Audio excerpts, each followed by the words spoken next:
Project Swachh. Hi, welcome to New Delhi Nature Society's program Project Swachh. Today we are going to interview Dr. Soorya and listen to her views on life rejuvenation. Namaste, Dr. Soorya. Namaste. Let us start the program by lighting the incense. Do you want me to do that? Yeah. So, Dr. Soorya, please tell us something about yourself. Well, okay. You're wearing a t-shirt that is the sun, right? Yeah. And Soorya means the sun. Yeah. And everything that I believe in has to do with the sun. Because I believe in all natural foods, all natural healing, and the sun. We need the sun to grow the food. Yeah. So, thank you for wearing that t-shirt. Very representative of my name. And you have the beautiful smile as the sun does. Thank you. So, and the sun gives warmth, and you also do that. So the sun is very important. So very beautiful that you wore that today. What I'm all about is nature.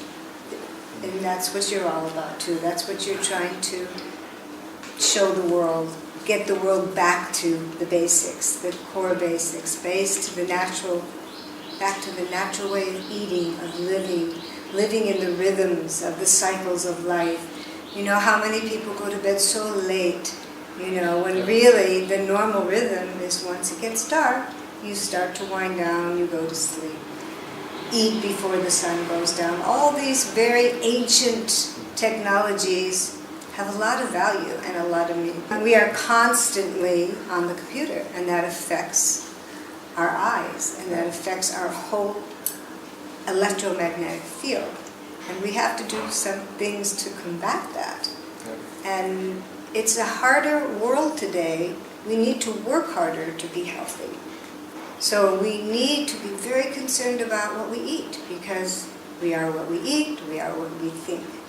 So if we're eating foods that are highly affecting our nervous system, like any kind of caffeine or white sugar, white processed sugars, anything that's stimulating our nervous system, we're going to be less relaxed and less able to handle the dramas and the traumas that come in our life.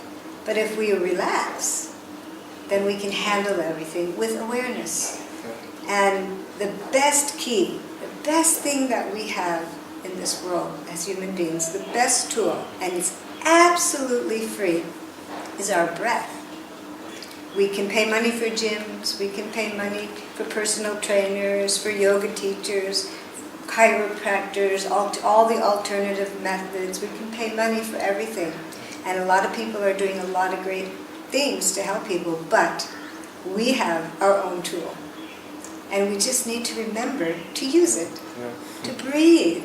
And you'll notice, if you see a person who's a very nervous person, just listen to their breath. And they're probably a very short, rapid breath. But a really relaxed person, you're pretty relaxed, will breathe long and deep and slow. And when you breathe long and deep and slow, you become relaxed. And when you become relaxed, you're not angry, you're not upset, you have more patience, you have more tolerance, you're able to handle the things more with grace and dignity, rather than just react. What are you doing with the yoga studio, with your space here? Okay, what I do here is many things. I provide a lot of health education for people. People come to me with health problems. They come because they want to clean up what they're doing. I provide cleanses. I provide a liver cleanse. People come to me because they've heard that when they go on my cleanses, they lose weight. But I actually don't advertise myself as a weight loss clinic. But the side effect of my detox cleanses is weight loss. So somebody sometimes loses 3-4 kgs in 1 week. And word get out there, now everybody wants to do my cleanses. And if they want to gain weight, do you have a different... You can gain weight by eating the same food. It's about burning the fat and not storing it. It's about eating the right food, the right timing, the right combination, and you'll lose weight. If you need to lose weight, you'll lose weight. If you need to gain weight, you'll gain weight. Everybody's different what they need. My food stays the same. I don't change the food. Can you tell us some of the problems that you see like in the world or in India? Well, a lot of food problems, a lot of bloat, a lot of bloating, I think everybody has parasites. Our parasites come from everywhere where we breathe. We can take them in through our dirty feet. We can take them in touching things. There's little invaders crawling all over us and in us. And they like to eat, and they particularly like people who eat a lot of sugar. They love to live on sugar. So if you have a diet of alkaline foods, mostly green, they're not going to like you. They're not going to live in you. But if you have a diet of a lot of sugars and sweets and anything acidic, they're going to go into you and stay there and eat your nutrition and excrete there too. Yeah. So it's very, and that's called, a lot of people suffer from bloating, acid reflux. I mean, of course, there's the major diseases, there's the cancer, the heart disease, but these are all curable. They're all imbalances, but you have to do the work. There's this country especially is give me a pill. I want a pill. Somehow they have bought into that the only way they're going to heal is through pills, surgeries, and they've lost the tradition that has come from this country. All the knowledge is in this country. From Ayurveda. Yeah, from Ayurveda, from homeopathy. I mean, naturopathy, it's all here. It started here, probably. Yeah. I mean, don't quote me on that, but I believe it all started here. We need to all get back to that. Yeah. Because that is, our food is so poisoned right now with the herbicides, pesticides, with the MGOs, GMOs, sorry, yeah, the GMO, the Monsanto, controversy.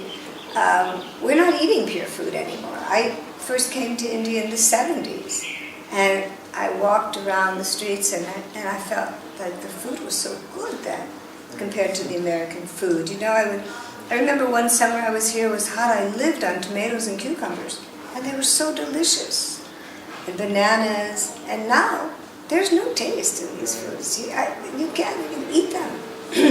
You open an orange and there's no seeds. You open a papaya, there's no seeds, and that's hard on the farmers because then they have to buy new seeds each time.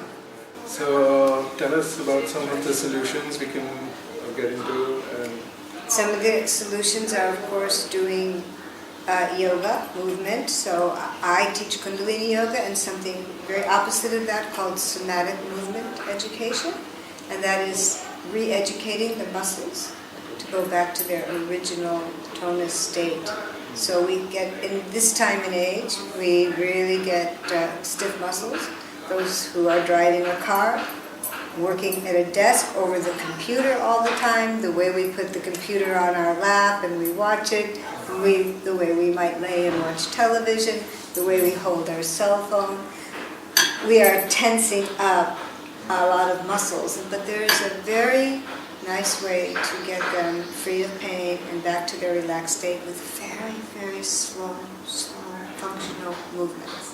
So I teach that. That's one way. I teach Kundalini Yoga, which is a great way to be energized and to really tune into your deeper self. I think one of the problems that people have in this culture, in this society, is not knowing what their true identity is. So they're being who their mother and parents want them to be, they're being who their husband thinks they should be, or their wife, their friends, the status. Everybody is living what everybody else is telling them to be, but you need to go deep inside of you for your own fulfillment and happiness and know your truth. Who are you? Who are you? Sat means truth, Nam means name or identity. So Kundalini Yoga really helps you to go a little deeper inside of yourself. It also gives you a lot of energy. So movement is a solution. Mind, meditation, mind, positive affirmations, positive mind, and food.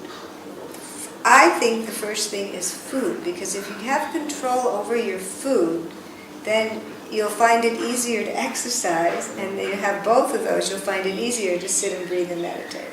They all go together. It's never one thing. It's never one thing to lose weight. It's never one thing to be healthy. It's more than one thing. It's a couple of things. And there's not just one solution. You have to incorporate several. Everything else. Thank you so much for being part of Project Swachh. And Happy be. We would like to gift you this Oh, thank you. tulsi plant. That's so wonderful. I'll put it out in my garden. Memento. That's great. Thank you. Thank you guys for watching. Please support Project Swachh by sharing the video and hit the like button if you enjoyed watching. And don't forget to subscribe for more inspirational videos. Thank you. Thank you. Project Swachh.